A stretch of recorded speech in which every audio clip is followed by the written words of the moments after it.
सचिन पाटील नंतर प्रवीण स्वामी।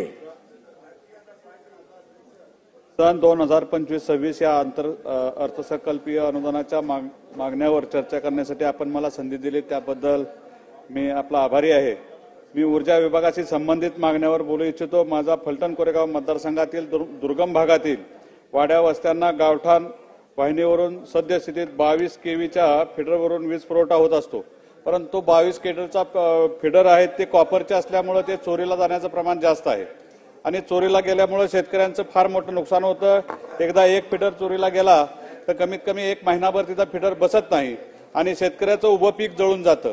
त्याच्यामुळे शेतकऱ्याला फार मोठं नुकसान होतं। त्यासाठी त्याच्यामध्ये 11 केव्हीचा फीडर बसवण्याची आवश्यकता आहे आणि त्याबाबत डीपीआर तयार असून निधी अभावी त्याची अंमलबजावणी झालेली नाही, तरी त्या निधी मंजूर करण्याची मागणी मी आपणाद्वारे सरकारला करतो।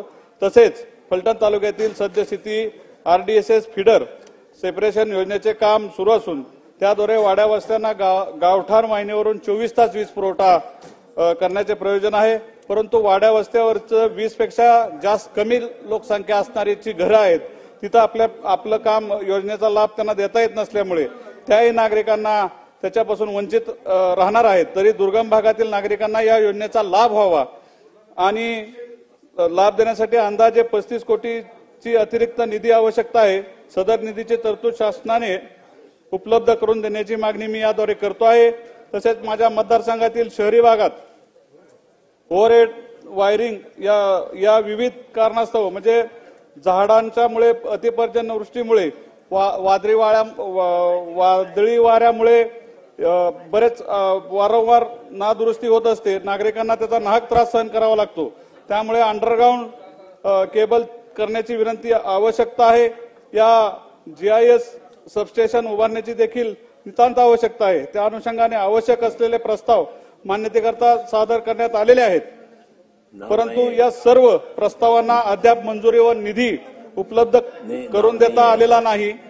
तरी वरील नमूद सर्व बाबींचा प्रस्तावांना मंजुरी व निधी तातडीने आपण उपलब्ध करून द्यावा याद्वारे मी विनंती करतो।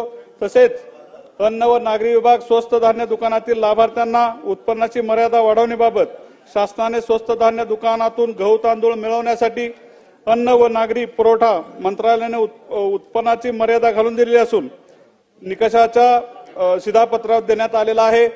त्या शहरी भागातील नागरिकांसाठी 59,000पर्यंत, ग्रामीण भागासाठी 44,000 असं वार्षिक उत्पन्नाची अट आहे।